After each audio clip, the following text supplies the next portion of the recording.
welcome back everyone to our third hashtag HireMe 2022 guest panel speaker series hosted by bcjobs.ca. My name is Chelsea and I'll be your host for today, your BC Jobs host for today's panel. So this winter, we are hosting our panel every 3 weeks where we have 3 special guest speakers from various sectors join us for a Q&A on what's new with their organizations and to talk a bit about the job market and hiring.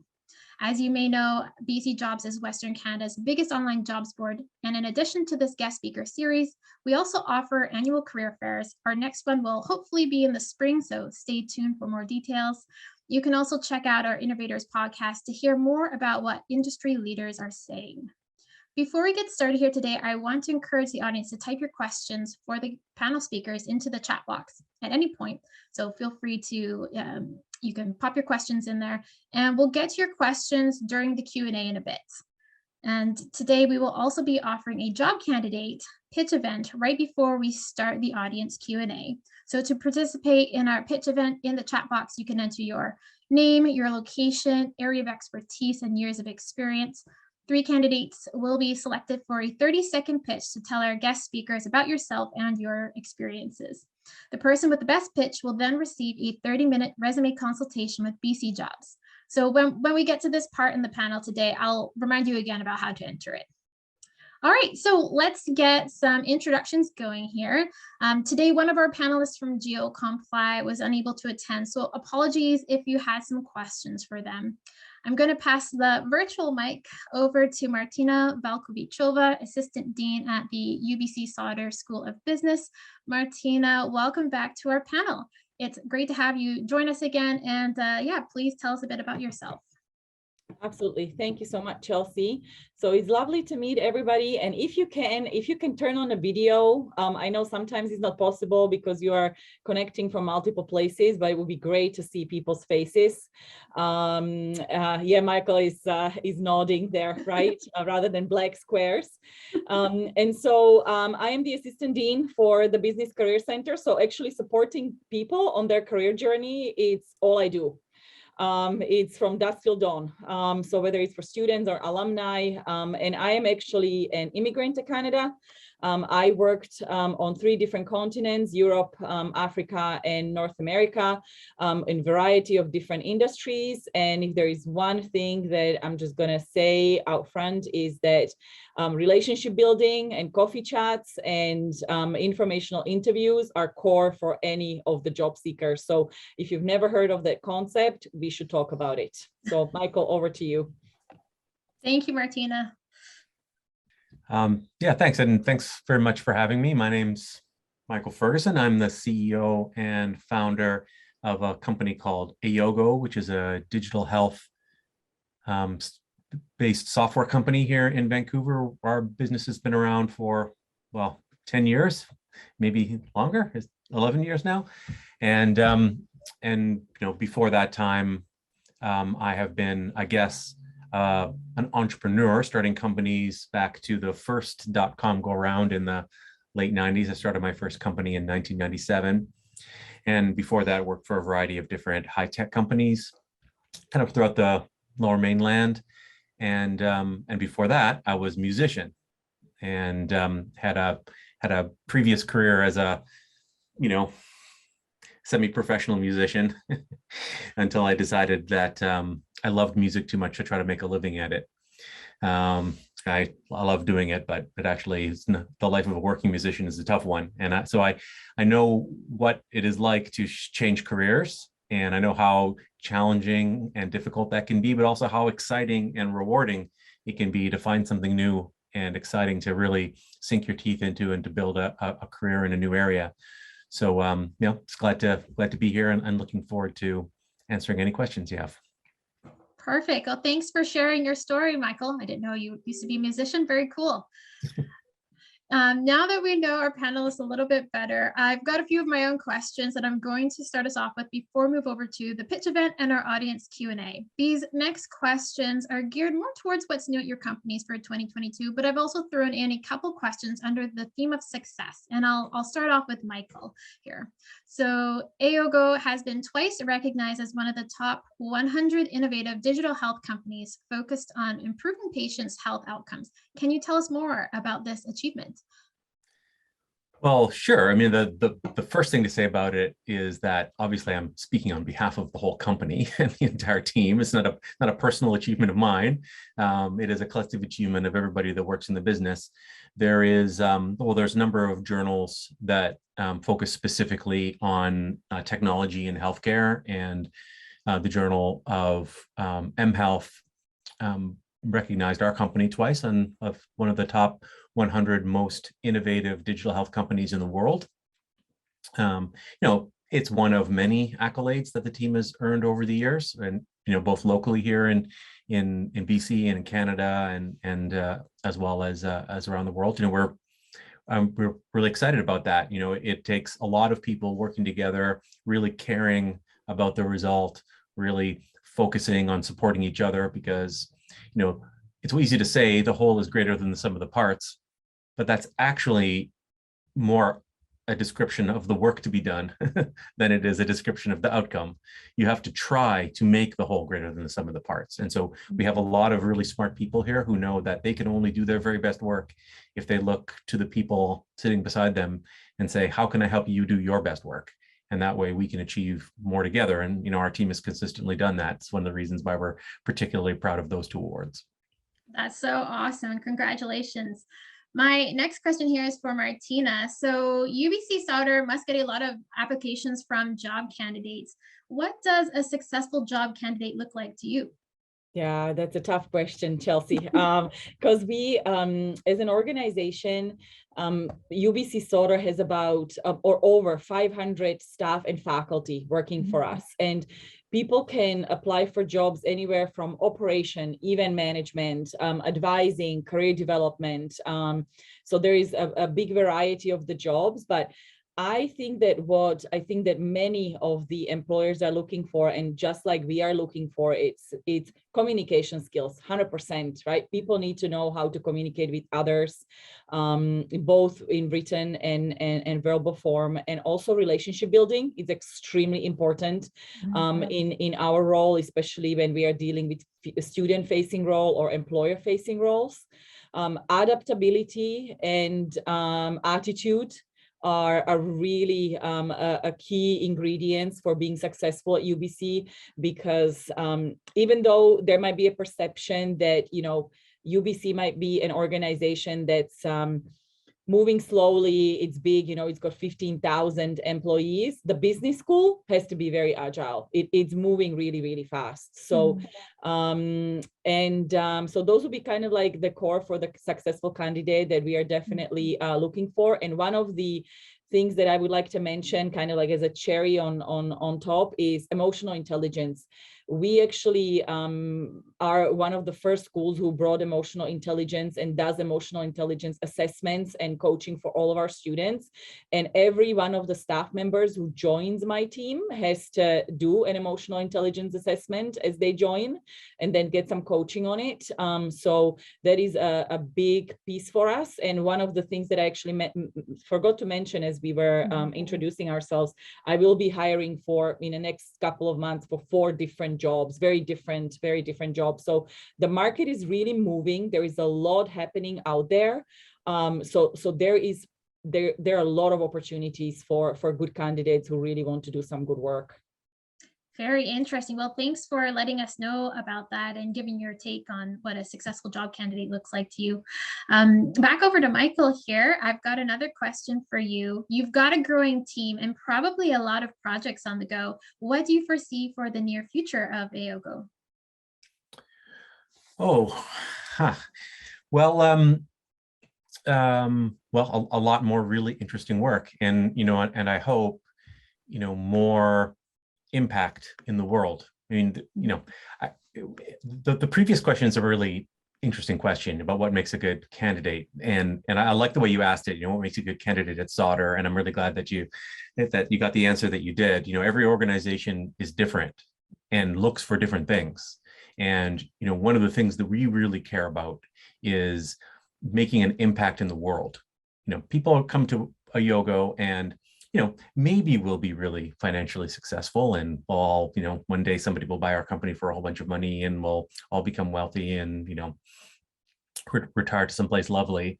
Or go and start other companies or drive around in expensive cars and stuff. I mean, that's possible, but that's not really why we are doing what we are doing. I mean, the financial outcomes are important because we're a for-profit company, but profit is a means to an end at Ayogo, and the end is to make the world better, to increase human flourishing in the world.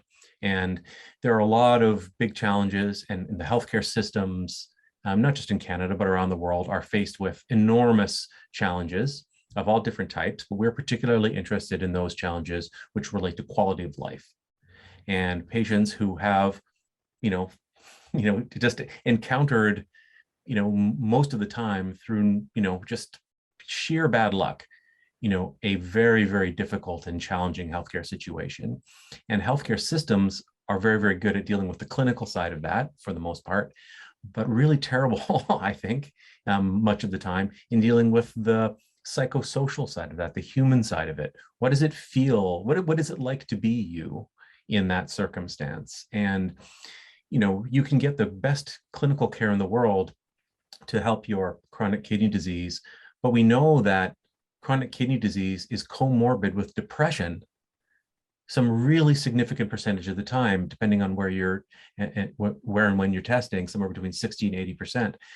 That's a really frightening statistic. People are getting great clinical care in general in Canada, but they feel terrible. They're sad and depressed. I mean, they're in really difficult circumstances. And so what we're trying to do as a company is ensure that people get consistently high quality clinical care, but also that the psychosocial factors that drive the feeling of health and the feeling of success and the feeling of having a quality of life worth living, that those are incorporated into every clinical and what we call life plan for a patient. So that's how our company's focused, and we want to do more and more of that. We want to have a bigger impact in the world, and we want to recruit more wonderful colleagues and work with more exciting and inspiring clinicians doing great work in the world, and just do more and more of it. Amazing. Loved your answer. Back over to Martina here. For new employees starting out at the Sauder School of Business, how are they set up for success in their roles, in your opinion? In my opinion, I'm hoping well, but it's a process. We've definitely tweaked our process even recently when we are onboarding new staff. So for us, onboarding and getting hands-on experience is very important. So, we've developed a whole onboarding course for our people with resources. One of the tools that UBC uses for students, it's called Canvas, where, students have all of their academic information and courses, and we actually are leveraging that for our own staff. So, people will basically have their own little onboarding course. And that is, they have their buddy. They also have to, for example, shadow people for, a couple of weeks for coaching appointments, advising, so on and so on. And then there is also a UBCY or UBC Sauder onboarding process to kind of meet with colleagues across from UBC Sauder. They will hear from people who work for Sauder, whether it's the dean and or whether it's our HR or people who've been working for the school for some time, or the newbies. There is a networking event as part of the onboarding process. But I will say that it takes about a year for people to really grasp the position and, what their role is. And, I will say it's sometimes can be a struggle because especially with some of the newer generation, and forgive me for all of the youngsters, they can be quite impatient sometimes. And the market turnover right now is about 18 months. So I will have to say that we try to do the onboarding as best as we can so people are excited to work for us. And I say that if I'm able to keep people for 3 to 5 years, I'm highly successful, because it has been, and one of the big things that's waiting for our school over the summer is that we are getting a new dean. So we don't know what the vision of the new dean is going to be and where he or she will want to take, or they will want to take the school. So that is something that's exciting. And at the same time, it can be quite frightening of, you know, what's going to happen. So we're getting basically a new CEO for the school. So the things might change going forward, or what the vision will be. Wow, that sounds very exciting for your department. Yeah. Well, thank you so much for answering my questions, Martina and Michael. I feel like we've gotten to know you both a bit better. And next, I want to move over to our next part of our panel today, which is the pitch events. So for this pitch event, for the job candidates who are here today, I will ask you to enter your name, location, area of expertise, and years of experience into the chat. So I'll just put the instructions here into the chat now. And the first 3 people who enter their names and all the information into the chat, I will select the first 3 people, and you will be able to give a 30-second pitch to Martina and Michael today. So this is a great chance to, you know, practice those rusty public speaking skills, and you know, and tell us a bit more about yourself, and yeah, and let your skills kind of shine out. So, okay, we've got some names coming in today. Wow, we've got some brave speakers. Okay, great. Okay, so I'm just going to go with the first 3 people. So we've got Tejeshwar, we've got Alexander, and anyone else who would like to join our pitch event and pitch yourself in 30 seconds to our guest speakers today. Okay, well, while the third person is thinking about what they want to say, let's invite the first person here to Alexander Rain. Alexander, do you want to unmute yourself and hop on screen and pitch yourself to our panel speakers today? Yeah, sure. So I have no idea what I'm about to say because I didn't come prepared for that. But my name's Alex. I am a graphic designer. Well, web developer now, I guess. I did design for about 10 years. Recently, about 4 or 5 months ago, I decided to take a web development bootcamp at Lighthouse Labs. I was very successful there. I really found that I had a passion for coding and doing that. I guess like my main thing, and the thing that drove me to do that, was I wanted to be able to turn my designs into functional works. And since then, I haven't been able to stop. If you were to go look at my GitHub right now, you'd see that I have a green square every single day for the last 42 days, I think it is straight. I just really enjoy doing like development, working on new projects, meeting new people. And I guess like one of my biggest things is like the environment and mental health. Those are like my 2 big things. If I can get into an environment where those things are front and center, that would be like kind of the dream job scenario for me. Awesome. Well, thanks. Oh, sorry. Yeah. No, I don't know what else to say. I've embarrassed myself enough. Thank you, guys. No, you were very brave and you did a great job on your pitch. I was just going to ask you a follow-up question, actually, and maybe Martina or Michael might have a follow-up question for you as well. What is a project that you've done that you're most proud of? I guess I've worked on a few since boot camp, actually. I think the one that I'm most proud of was my final project for boot camp, actually, which was Junior. And it was just a project that was built for people like me, I guess. It's a portfolio website that doubles kind of as a like a job search engine for junior devs or entry-level devs. I found that through bootcamp, we didn't have a lot of time to like create a portfolio. And even though GitHub was great, it doesn't have like a very appealing presentation to it. And so I figured if we could allow developers that are super busy to just upload their projects in a really easy way, and have it presented really beautifully for them.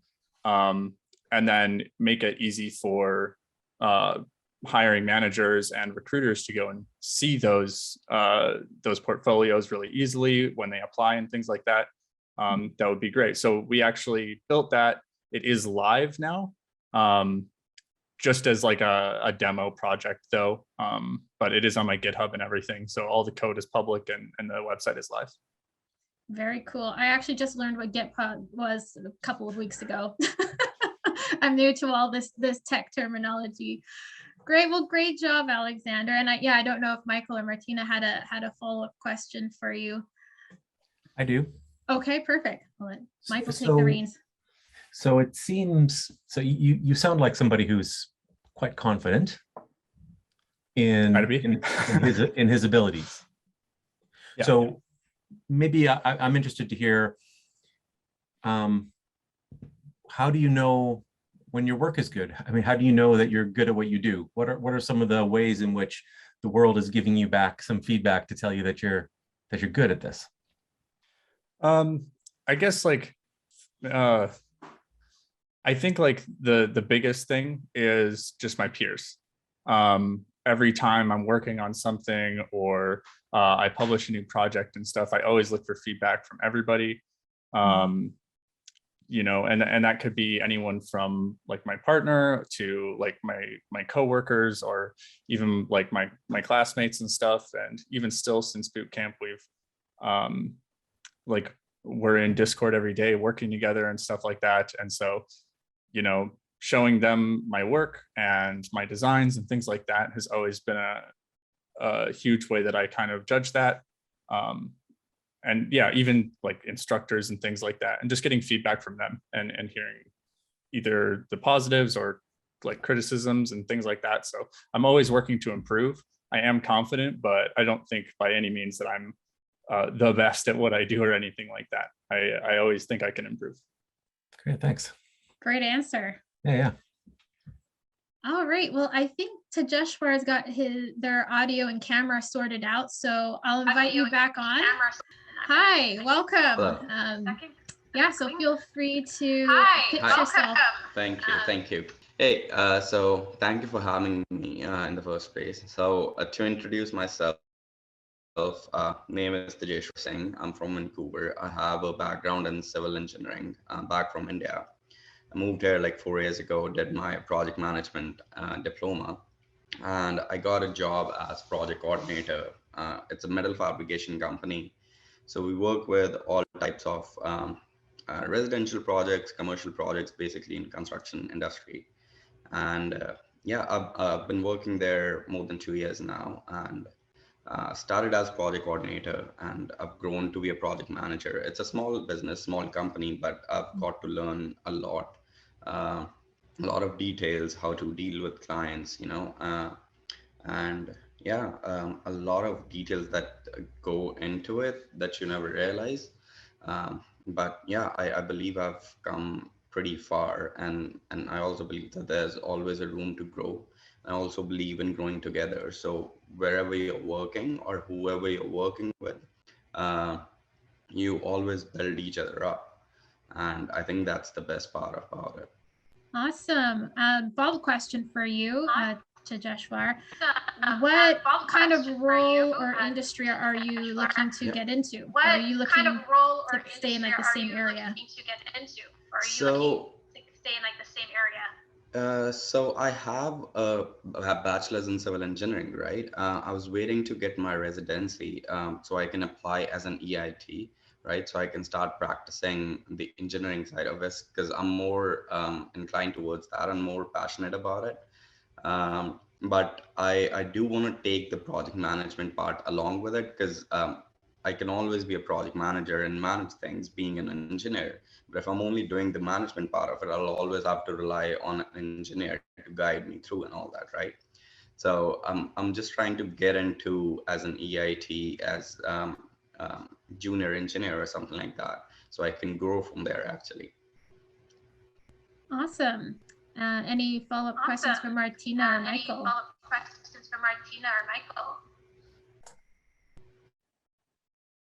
And Can sorry, I go I think first, mine's Martina? echoing a little bit. Go for it, Michael. Go for it. Okay, well, thanks. So I do have a question. So I'm really interested in what you said. You said as part of your description of yourself that you really believe that it's very important to work in a have a sense of collective progress together, to work together and build people up around you. Can you tell me just a little bit about how you think about kindness in a professional context? What does professional kindness mean to you? So yeah, professional kindness, I think it comes with the personality to be, I think, in the first place. And when you're in an environment, it really matters how you're talking to person, or how you're talking to your colleagues, or how you're talking to your clients, right? How you're dealing with difficult situations. At times there might be a complicated situation, or there might be a frustrating situation that you may not be part of it, but you have to be, right? And I think it all depends how you deal with it and how you handle things. And for example, if someone new has joined in the company, how you help them grow, how you help them teach things in the company, and how things run in the company, right?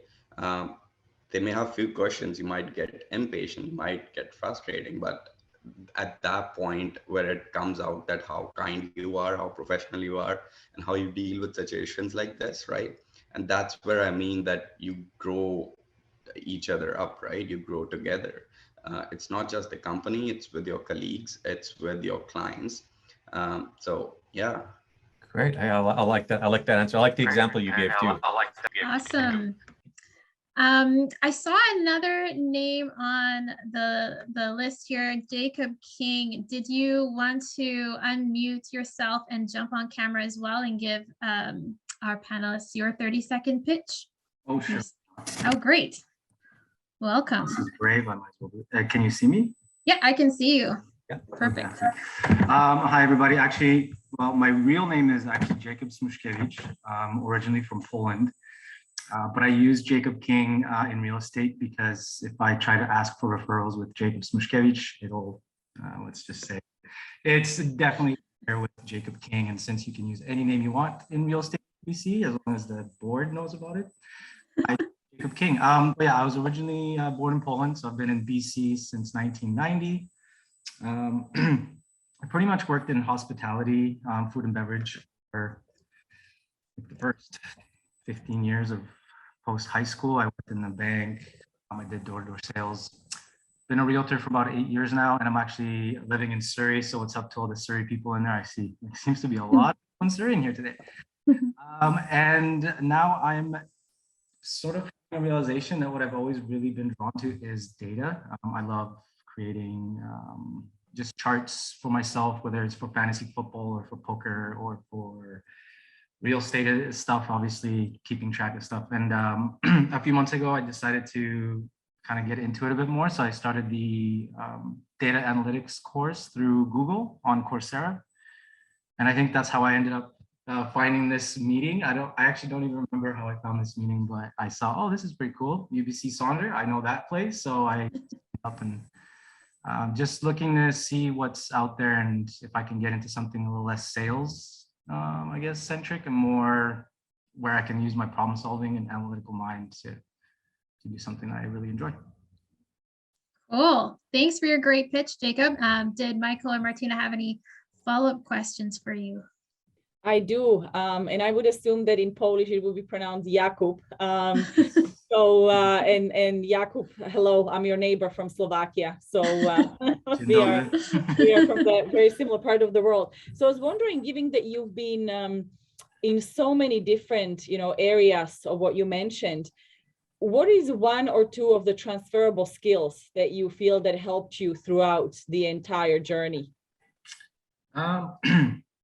Well, the thing you learn in the hospitality industry is how to really think of who now learn this term of who your stakeholders. So you have to, at the end of the day, put aside whatever you have going on and make sure that you are providing what you're hired to do. So whether it's service or whatever it is, that that goes above everything else, because at the end of the day, you need to be able to concentrate on your work. So I found that in whether it's real estate or whether I worked at the bank or even when I went to Vancouver Film School to study writing for film and television, because that's what I wanted to do when I was younger. So I've kind of been all over the place, but the one thing is really listening skills, and letting people know that you've heard them and understand what they're asking, and then helping them with whatever the assignment or the issue is or problem solving. But I think it's really about just listening and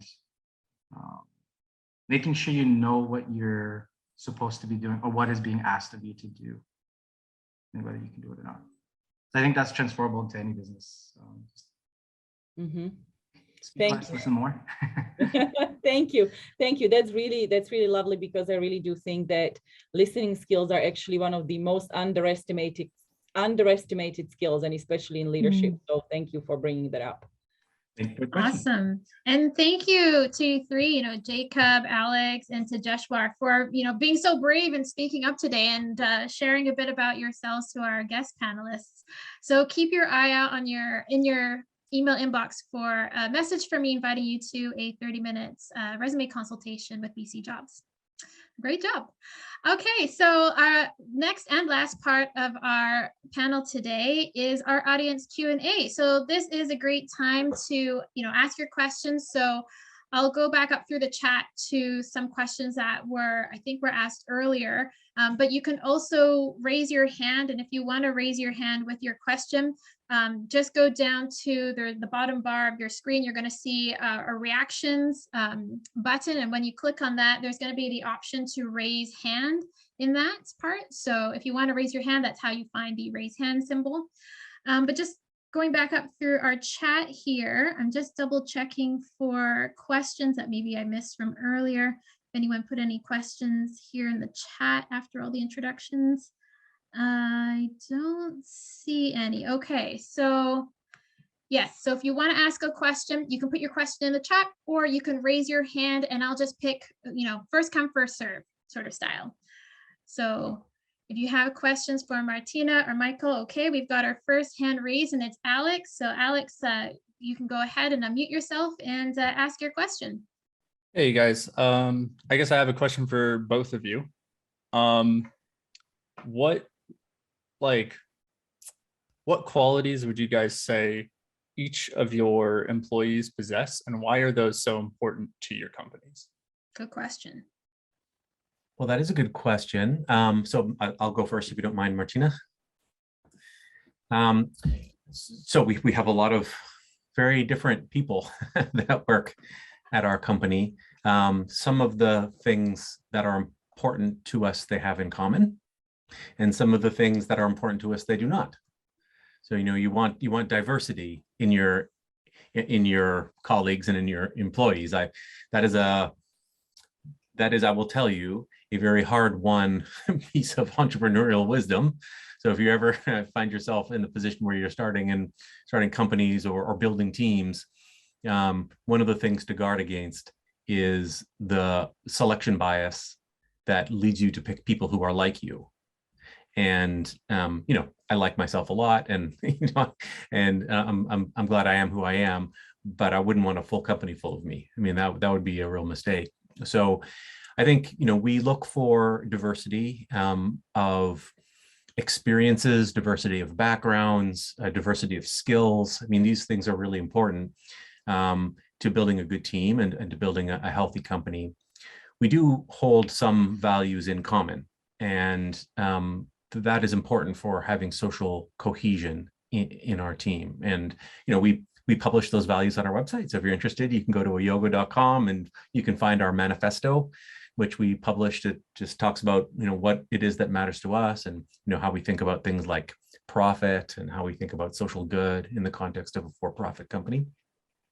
But, just quickly, some of the things that our employees have in common are qualities like kindness. We explicitly select for kindness in our recruiting process. It's one of that question I asked earlier is one of the questions that we ask pretty well every candidate. what does kindness mean to you? And can you give an example of kindness in a professional context? We want people who are passionate. We want people who are leaders. Everybody in our company is a leader, and leadership is something that we select for. And I will say that that doesn't mean that every company should be that way. That we select for our employees the way that we do, and we value the things that we value, doesn't mean that they are universally good or universally important. It's just we think it's important to what we happen to be doing. And there are lots of great companies to work at that are nothing like our company.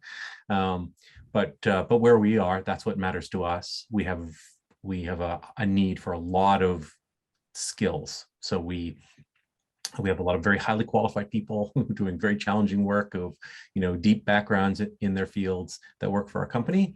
And that's, forms the majority of our employee base. And then we have some generalists like me.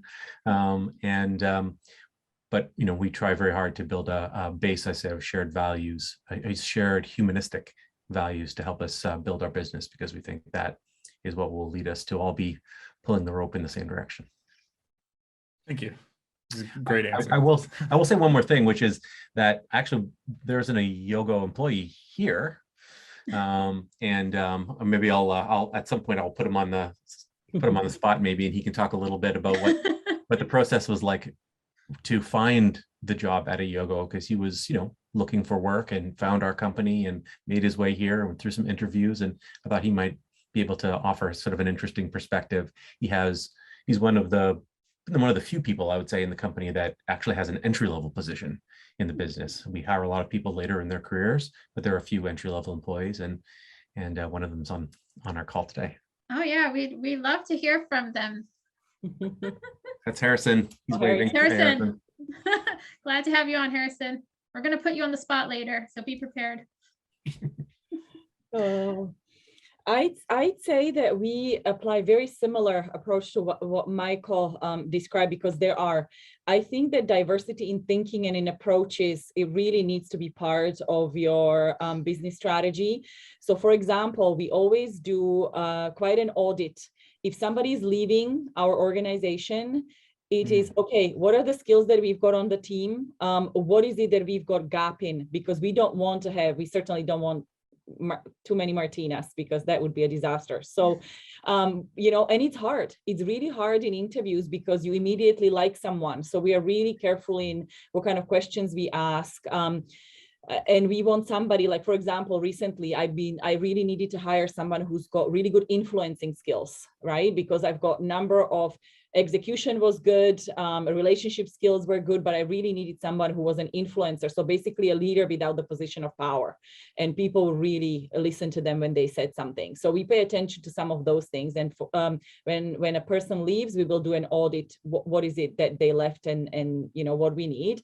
But there are a couple of things that our team really cares about. And I ask them regularly, like, what kind of culture do you want to have on the team, right? Are we on the right track? Are we kind of like, going down a rabbit hole? And two things that come across consistently is collaboration and support. People want to feel supported by their colleagues, not only by their bosses, and they want to collaborate together across the team, not just doing their own little thing. So those are the things that we pay attention to.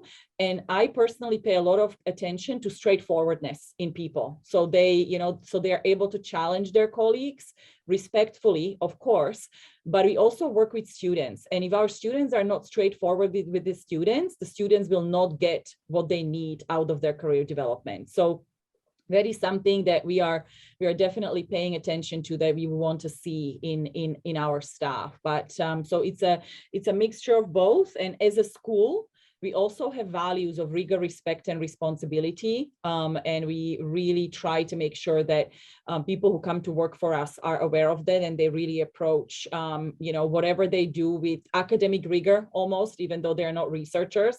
But do you have data of what you're trying to do? Like, why are you doing it? Is there a good reason? Respecting your colleagues, right? And taking responsibility for your decisions. I am totally fine with failure. I'm totally fine with mistakes, as long as people try and they're not just trying to kind of like, oh, I can't be bothered, I'm just going to do the next day what I've done yesterday. So those are some of the things, that the qualities that we are looking for. Great question, Alex. Awesome. Thank you, Alrighty. guys. I see that we've got some questions from Libby Robinson in the chat, and then after we'll go over to Thalia. So Libby, did you want to unmute yourself and hop on screen and ask your question to, you've got one question for Martina and one question for Michael. I'll start with the Michael question first. Hi. Hi. Michael, I'm trying to get my head around exactly what your company is and does. So I was wondering if you could tell me basically how you make money. What's your largest revenue stream?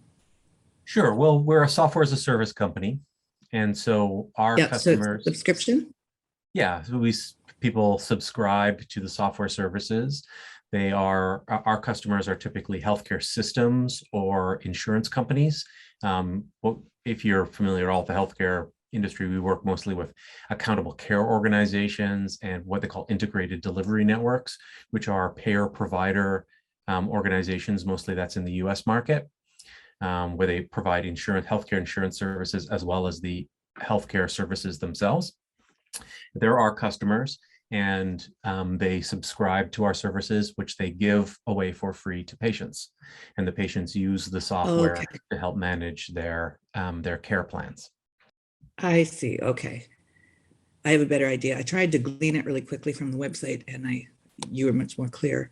And then I have a quick question for Martina. You mentioned you have 4 positions coming up you're hiring for, and I was wondering what they were. Yeah, absolutely. So 2 of them are actually currently posted, I believe. One is student experience specialist. So this is a person who is going to be dealing primarily with marketing and communications to the students. A lot of interesting projects that are going on right now. Then we are going to be hiring for career programming manager. So we've got our own career development model, and we try to make sure that it is aligned across all of our communication, all of our career credited classes. So this person is going to be primarily responsible for that, and also in-house development of our other career managers. Then we are going to be hiring for business development manager. So it's the team who's primarily working with our employers. One that I have not been successful in hiring is a career strategist. So we want a person from industry who is going to be kind of our student advisor, but primarily for our MBA students in the industry. So these are the immediate 4, but I might have probably couple more later in the year as well. So these are the 4 that are coming up and the most urgent. Great, thank you. Cool, awesome. And I see we've got a question from Thalia. Thalia, do you want to jump on or unmute yourself? You're already on screen, and ask your question. And specify if your question is for both Martina and Michael or just for one of them. Hi there, I'm Talia. This question is only for Michael. Sorry, Martina. Michael, I'm a PhD student at UBC in rehabilitation sciences. And it's not just the feeling I have. I know other people I've talked to in my position are wondering as well. If there's an opportunity for budding researchers such as ourselves to enter this digital health community that is growing in Vancouver. I have happened to look at your website and your team and notice that, you know, most people are developers or user experience designers. Wondering if there's an opportunity for people with more of a research background to enter the field. It's a really interesting question. Yes. In a nutshell, yes. So if you've spent some time on our website and looked at our team page, you'll maybe also have noticed that we have a lot of people with sort of unusual backgrounds. So one of our lead experienced designers was a primary school teacher. Our product manager used to be a medical doctor. Our lead product designer is cognitive neuroscience background. So we really, really value the diversity of backgrounds and experiences that people bring. We love people who have changed careers. We love people who come from the research, have a deep, what the CEO of IDEO once called T-shaped people. Right? People who have a deep expertise in some area, and then on top of it, they build a kind of platform of horizontal expertise. They branch out into other fields, from their base of core experience. We love people with backgrounds like that. we do have a couple people on our team with research-oriented backgrounds, and I mean, I think that's very valuable. I suspect that you will find a lot of demand for your background and skills and experience. So much of it is really just, sort of partly it's marketing. You're marketing yourself the right way, but I think it is largely about networking, and it's about meeting people and having people understand what your unique perspective will bring to the work. So much of what makes us valuable and interesting and important, can't really be properly expressed on a resume. And the only way to discover that is by having a conversation with somebody. So, I virtually always take the opportunity to have a conversation with somebody if I have the chance to do it, because I feel like I grow a little bit every time I do that. And some of the best hires I've ever made are just people that I just bumped into, over coffee, or was introduced to by a friend. So, I think that these are interesting times to be looking for work. And I think, challenging times for sure, but there's an enormous amount of demand for people who are passionate and skilled and talented. And in a certain sense, everything's changing so fast, right? In a certain sense, we're all just beginners all the time. So, the advantage you have over somebody who is specialized in the field that they're in is that, you're starting, but also you have this other background of expertise from a different field, a cross-functional knowledge that you can bring to your work. I'd be really excited to see a resume like that come across my desk. I know, and I know a lot of other CEOs who would feel the same way. Thank you so much. I guess I was biased by the job titles. I didn't look into people's kind of diverse backgrounds and experiences, but that's very good to know. Thank you so much, Michael. It's all about the people. Yes, thank you. I especially love the dog, though. He was my favorite. we have several dogs. We'll have some new pictures up soon. Thank you again. That's great. Okay, over to Joseph. Feel free to ask your question. Let our speakers know who the question's intended for. Hi, can you guys hear me okay? Yeah, perfect. Okay, perfect. This one's mostly for Michael. I was listening to your Talk on the Raincoat podcast, and yeah, so it's very nice. So I realized that you're working a lot with academia, with Digital Health Circle to, make your products better. And you also mentioned kind of having always like a beginner mindset. With those in mind, how do you make sure that your products go in the right direction when you get input from clients, from academia? In what avenue do you choose to grow in, I guess? Okay, that's a really, really interesting question, and I can think of a bunch of different ways to answer it. And without being at all facetious, let me say, you said, because your question was, how can you be sure you're taking your product in the right direction? And I'm never sure that I'm taking my product in the right direction. And I think that is partly what it means to have a beginner's mind, is to not be sure. When I start to feel too sure, that's when I should start feeling nervous. Right? Because we're solving problems that haven't been solved before. We're trying to learn and grow. You should never feel sure. You can feel excited, you can feel confident even, but surety is I think a state of mind I try to avoid. We talk to a lot of different people and get as many perspectives as we can, but in the end, the healthcare is, in some ways it can be really black and white. I mean, you've helped somebody or you haven't. You need to understand what your KPIs are.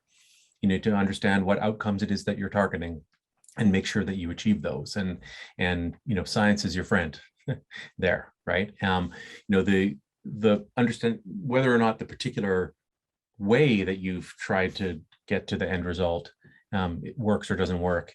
I think there's a lot of room for creativity there and creative thinking, and sometimes you happen upon outcomes and results that were amazing but not what you intended, and it takes you off in a different direction. But some combination of humility and openness and one eye always on the science, is how we think about making sure that we're doing the right things and getting to the right results. Thank you so much. Great. And do we have any other questions, or maybe I'll ask my own question while others are thinking of a question to create. So my question for both of you, Michael and Martina, is regarding cover letters. And this is a question I get a lot, you know, being at BC Jobs, I get job candidates asking me like, do I need a cover letter? Do people even read cover letters? And I'm just interested to hear whether, you know, your organizations find cover letters or even portfolios like important in the job application process. Do you want to go first with the cover letters? Well, I always have something to say, so I'm trying to not jump in. These are good questions, and so I'm excited to answer them. I'm happy to go first and say that I pretty well only read cover letters. Okay. Actually, you know, I mean, the resume is like that's the easy part. You know, we were trying to hire a software engineer. Do you know how to write software? You know, yes. Okay, good. Now I want to know the really important, interesting stuff. You know, I want to know why you think Ayogo would be a good place for you to work. I want to understand why you care at all about this. You know, I mean, I will say one I think I've been kind of dying to say, which is the worst advice that I've ever heard anybody get given. And that really, really terrible piece of advice was, do what you love and the money will follow. That is catastrophically terrible advice. And, you know, Red Green is one of my favorite comedians, and he tells the story about how he was like fixing something with duct tape and whatever, and he was really good at it. And his wife says to him, "You're really good at that because you love it." And he says, "No, that is definitely not true. You are not good at things because you love them." And anybody who has been to a karaoke night knows this firsthand to be true. Just because you love something doesn't make you good at it. And the same way, you don't always want to be doing things that you love for work. I'm not a musician because I loved music too much to be a professional. I want to do it for fun. I want to keep loving it. So you should think about what it is you want to get out of your career. Some people want to get passion and joy and challenge and work really hard and always be on the edge in their work. That's a certain kind of person, and that's a certain kind of work. And you want to match those two things up. You know, some roles inside our company are not for people like that. You know, we don't want to be stressed and pushing and driving in every part of our business. You know, there are sometimes you just want to, you know, you've got something else that you want from that role. You want somebody who's going to come and do a competent job, and, you know, and be peaceful and calm, you know, at peace in their work, and go home, you know, and that's okay. That there's jobs that are like that in virtually every company. And it's good. You know, we want to make sure we're matching those things up. So I read the cover letter to try to understand, you know, what does the person want out of their professional life? And what do they want out of this role? And does it really match up? And to my mind, do I think that it matches up to what this job is offering? Because in a certain important way, the candidate is interviewing us. Are we going to give them what they need? And it's important that I feel confident that that's so, you know, that if I'm going to apply for this employee, then I want to make sure that it's in a, you know, that it's going to work, right? That I've got actually, that I can offer what it is that they want and need. So that's, you know, to me, that's all in the cover letter, right? That's all in the narrative, the story that the person tells. I think it's a really powerful piece. I encourage people to write it all the time. Honestly, I wish resumes would more or less go away. I mean, I think we've got LinkedIn, we've got other places where you just keep track of the counting stats and stuff. I mean, that's fine. But, you know, we're all human beings here working together, trying to accomplish something in the world. You know, we need to know who each other are and see each other with clear eyes. And, you know, seeing the company for what it is important, and seeing the, you know, the prospective coworker for who they are is important, and making those things match up. That's what I have to say about cover letters. I loved your answer. It rang home a lot of truths for me. Yeah, I loved what, especially some of the things that you say. And if I can build on what you said about the doing what you love, I highly recommend, if anybody ever heard of Cal Newport, he's one of the professors at one of the US universities, and he wrote a really good book for people who are transitioning, or youngsters who are going into the job market. I think it's called Be So Good They Can't Ignore You. But if you look it up, Cal Newport, and it's all about the skills and what you bring. And, you know, you can't build a career on passion alone. You can't. And I try to stay away from giving that advice to people at all. Do what you are passionate about, because you can be passionate about fishing and you are not going to make any money out of that. So so that's just one thing. But the second thing is I'll tell you a little bit more about what the trends on the market are. Some companies got rid of cover letters or got rid of kind of like application package overall. And they, for example, do assessments. So, you know, especially big organizations like P&G, some of the consulting firms, right? Like you go through an assessment first, an online assessment, or you have to submit a video or whatever they want. And only then they will invite you to apply to the position. So some organizations started to do that. Unless otherwise stated, they don't want the cover letter, always include the cover letter. If I get applications with somebody who's got a good resume and they didn't have the cover letter, we will immediately ask in a phone screen, why didn't you bother with the cover letter, right? Because that is a communications piece. It's almost like I say to people, your cover letter is almost like your movie reel. Do you want the people to watch the entire movie? Right? So what are you telling me? How are you aligning with my organization? Why, you know, what do you bring to the table? So we do ask for cover letters. However, if in the application process, pay attention, because sometimes they ask you for something different. They give you a case that they want you to solve, or they have a question that they want you to answer instead of the cover letter. And if you don't do that and you put in the cover letter, you are out of the interview process. So unless otherwise stated, always include the cover letter in your application, because you can really communicate who you are as a person. And as Michael said, I always check the LinkedIn of people. If somebody wants to be working for the Career Center and their LinkedIn is not up to par, how do I know they're going to provide good service to my students? The resume doesn't matter. For me, the LinkedIn matters. So that would be my answer about the cover letters. Great to know. Thanks for sharing that information on cover letters. And I see that Alex has got his hand raised. Do you want to unmute yourself and ask your question?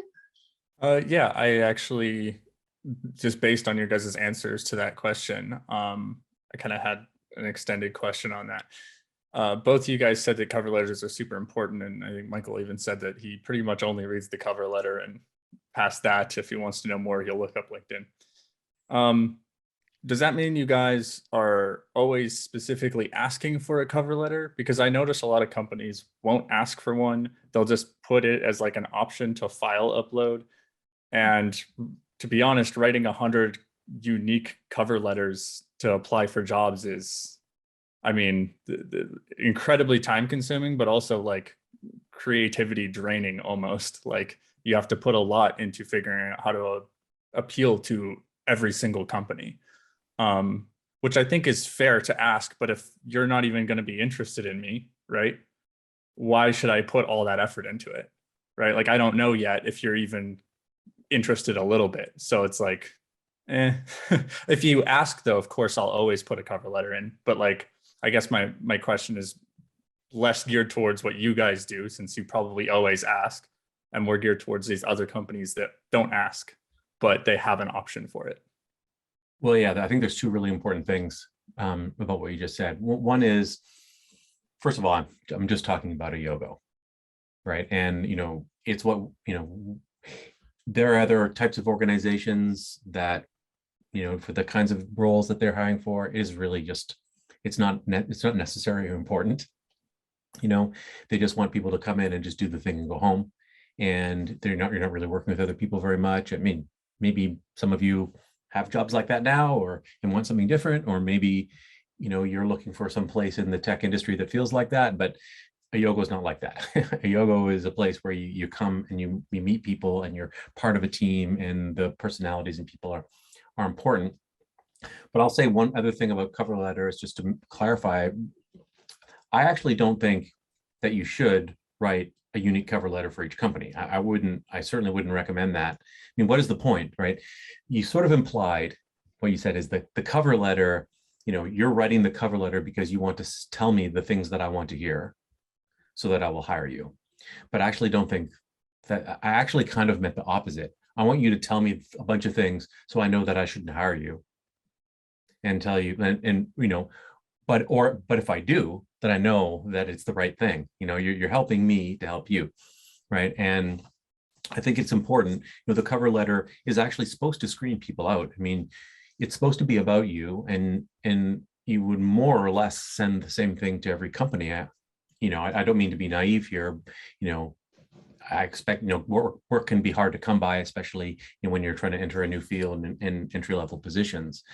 But the cover letter is the way that you are screening employers out, right? You should be saying, hey, look, this is the kind of place I want to work, and this is the kind of work I want to do, and this is what matters to me. And if you're not like that, I don't want to work for you. You know, that's more or less what your cover letter is saying. And I think that's important. I think it's important to be honest and reveal who you are to get a really great job. I mean, there's a time and place to just get a job, any job. You know, maybe it's going to be terrible and you'll just have to suffer through it for a little while. And if you're in that position, then yes, then by all means, you know, do what you need to do, get work, because everyone's going to, you know, pay rent and do all those things. But if you are in a position of being in demand a little bit, you know, there's a lot of demand for talented employees with the kinds of skills that I've heard you say that you have, Alex. I think, you know, I think you're perfectly within your rights to say, I don't want to work at that company. Thanks for interviewing me. I don't want that job. You know, find a place that's good for you. You seem like a really smart, thoughtful, talented person. So you deserve to have a job at a company that wants somebody like you and will help you, you know, live your best life at work, you know? Thank you. Alex, I wanted to kind of like, because everything what Michael said, I can align with that. But here is the thing for me. If you're just sending out hundreds of applications out there, a cover letter and a resume, here is the stats that all of you need to be aware of. And they vary, right? Depending on a year and depending who you talk to. If you send out about 60 to 80 online applications and you basically haven't talked to anybody in those organizations, you have a chance of one interview. So where are you going to spend your time? Or if you're going to spend time on informational interviews and coffee chats and really be thoughtful or who the employers that you want to work for are, 12 to 15 coffee chats can actually bring you more than one job offer. So my biggest advice to all of you will be really do your due diligence. Who are the organizations out there that you would like to work for? Connect with people. People do want to help other people. And I don't know whether, Michael, you have it in your organization, but even UBC Sauder, we've got referral bonuses because people want to work with great people, and good talent is hard to find. So many organizations have now implemented referral bonuses. So if you refer a great talented person, you can get up to $2,000 extra if they pass the probation. Who wouldn't want that? Who wouldn't want extra money? So I'd say make yourself visible out there. And Talia, one of the things that, because I do some workshops for PhD students, and I sometimes find that PhD students get so locked in their own little research world, make yourself visible on LinkedIn. Share the research that you are doing, you know, put stuff that you know out there, and that goes for all of you. And, you know, the ideal situation is that the recruiter from my organization or somebody who's going to notice you is going to, you know, tap you on the shoulder and say, you know what, we have a need for a person like you, you know, do you want to chat with us? We've got an opportunity. So I think that just putting cover letters and resumes out there is not a strategy to go, and especially not in a North American market. You are much better off in connecting with people, talking to people, learning about organizations from their staff members and from their team, and you will have a much higher chance of landing a role in there. And especially if in your cover letter, for example, in the organization that you really want to work for, you will mention a person that you talk to and what you learned from them and why do you find the organization really wonderful that you would like to be there. So really that informational coffee chats, interviews, it's where you should be spending your time. Good tips. Yeah, perfect. Thank you, guys. And can I just clarify one thing? Go for it.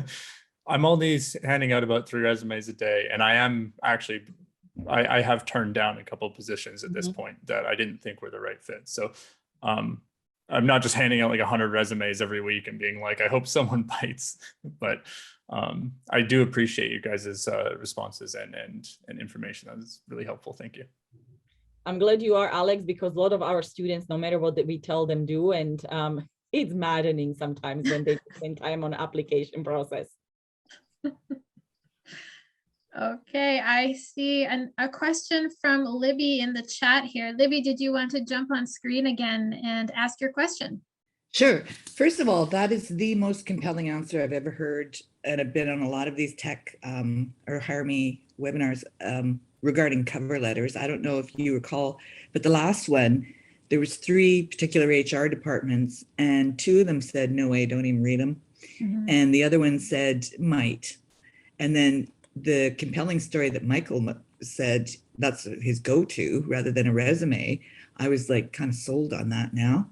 But I was wondering if either of you, Martina or Michael, use keyword software for your job applications when you put it out on LinkedIn or anything, key search.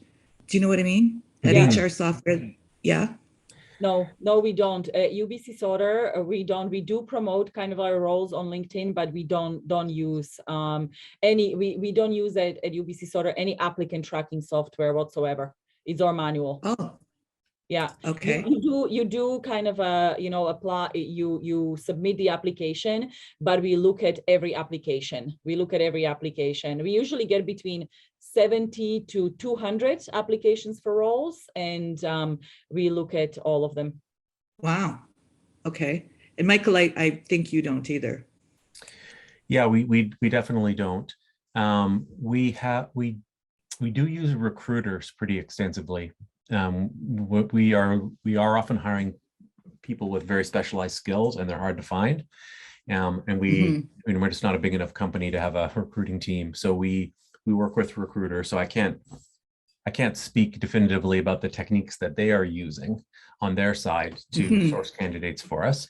But yeah, people are not keywords. I mean, we always try to. I mean, our process is pretty high touch, and there's always a lot of conversations. To me, recruiting is a conversation. Keywords. I mean, to a certain extent, I read somebody's resume and I'm looking to see, do they have the basic skills, the sort of minimum threshold of skills to do the thing that we need to get done in those cases where we've got, specific things that we're looking for.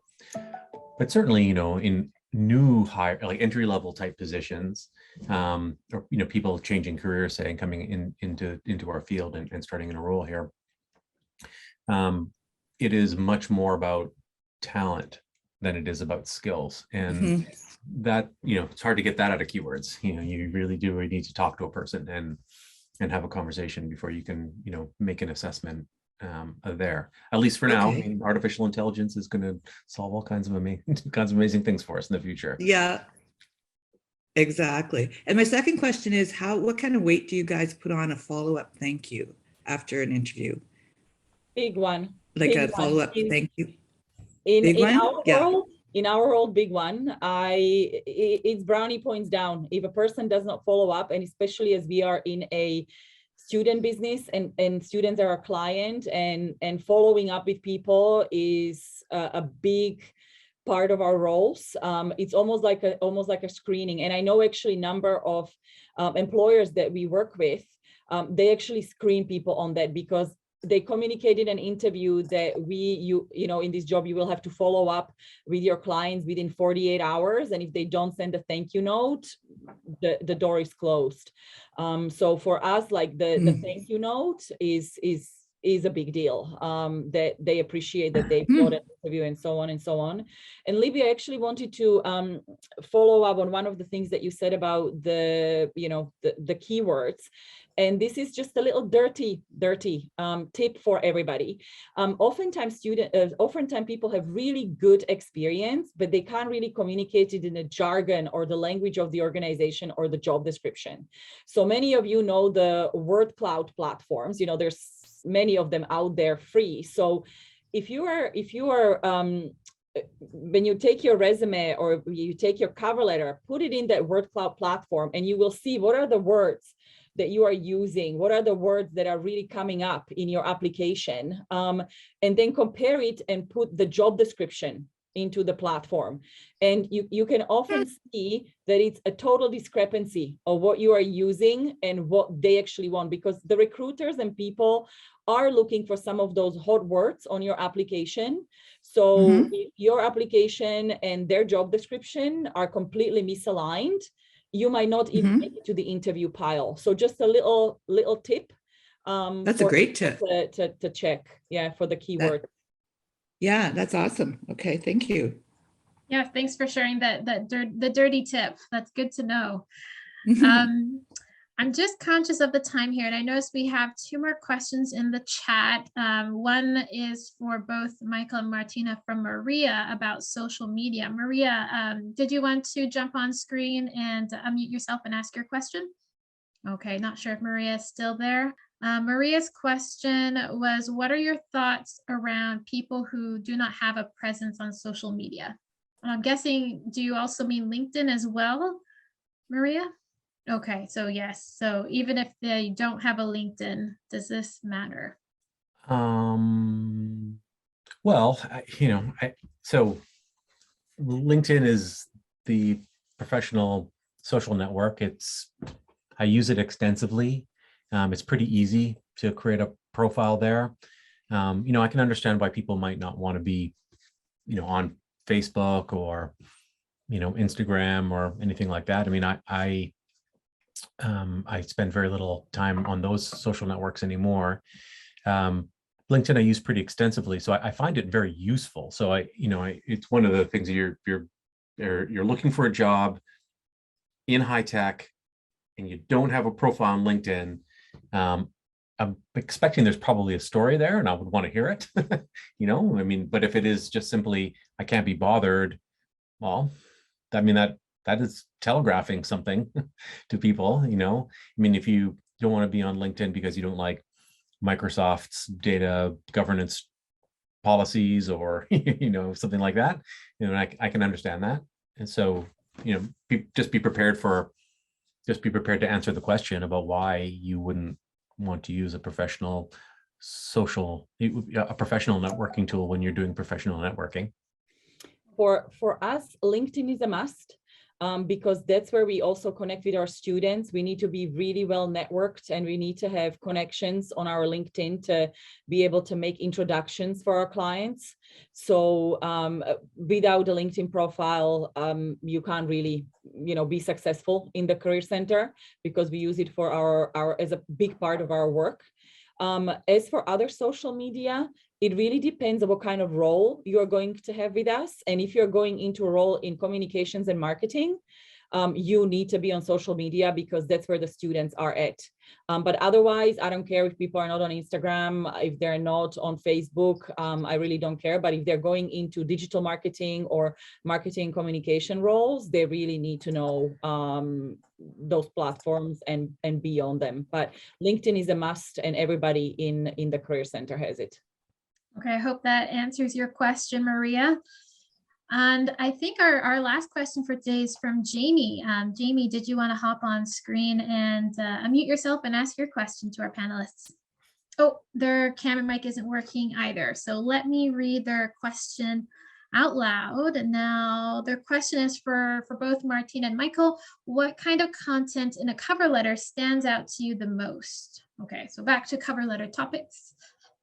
So for example, is it like keywords or important background history? What stands out to you guys the most in a cover letter? Well, a cover letter is a story.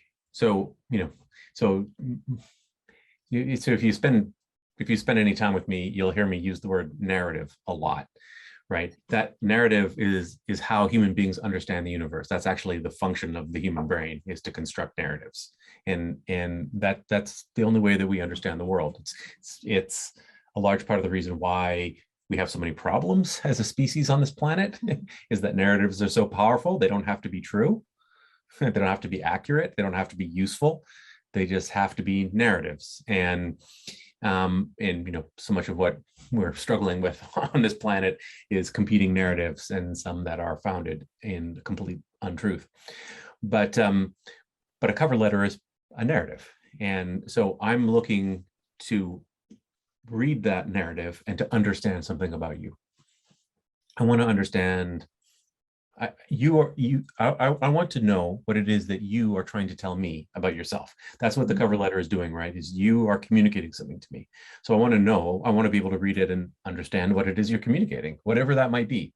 And, you know, I don't expect people to be really articulate, wonderful storytellers, or, you know, I'm not expecting it, you know, to be War and Peace. I'm not expecting it to be E.E. Cummings, you know, it doesn't have to be art, it doesn't have to be poetry, but it should be real. It should be authentic. I should hear your authentic voice in it.